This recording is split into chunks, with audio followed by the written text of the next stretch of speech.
ലോക ചെസ് ചാമ്പ്യൻഷിപ്പിൽ ചരിത്രമായി Indian grand master D Gukesh.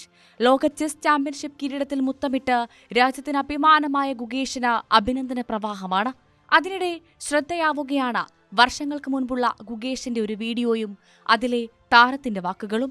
തന്റെ 11ാം വയസ്സിൽ തന്നെ ലോക ചാമ്പ്യനാകണമെന്ന ആഗ്രഹം ഗുകേഷ് തുറന്നു പറഞ്ഞിരുന്നു. 7 വർഷത്തിനു ശേഷം ആ ചരിത്ര നേട്ടം നെറുകയിൽ ചൂടി രാജ്യത്തിന് അഭിമാനമായി മാറിയിരിക്കുകയാണ് ഗുകേഷ്.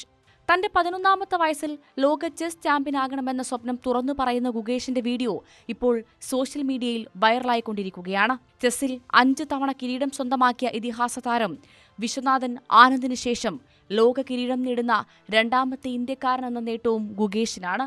18കാരനായ ഗുകേഷ് തമിഴ്നാട് സ്വദേശിയാണ്. അതേസമയം ലോക ചെസ് ചാമ്പ്യൻഷിപ്പ് നേടുകയെന്നാൽ താൻ മികച്ച കളിക്കാരനായി എന്നതല്ല അർത്ഥമെന്നും അത് മാഗ്നസ് കാൾസൺ തന്നെയെന്നും ലോക ചെസ് ചാമ്പ്യൻ ഗുകേഷ്. ജീവിതത്തിലെ കിരീട വിജയത്തെ 18കാരനായ ഗുകേഷ് വിശേഷിപ്പിച്ചത് ഇങ്ങനെയായിരുന്നു. തന്റെ സ്വപ്നം സാക്ഷാത്കരിക്കപ്പെട്ടിരിക്കുന്നുവെന്നും ഗുകേഷ് പ്രതികരിച്ചു. വാശിയേറിയ മത്സരത്തിനൊടുവിൽ മുൻ ചാമ്പ്യനായ ചൈനയുടെ ഡിങ് ലിറനെ പരാജയപ്പെടുത്തിയാണ് ചരിത്രത്തിലെ ഏറ്റവും പ്രായം കുറഞ്ഞ ചെസ് ചാമ്പ്യൻ എന്ന നേട്ടം ഗുകേഷ് സ്വന്തമാക്കിയത്.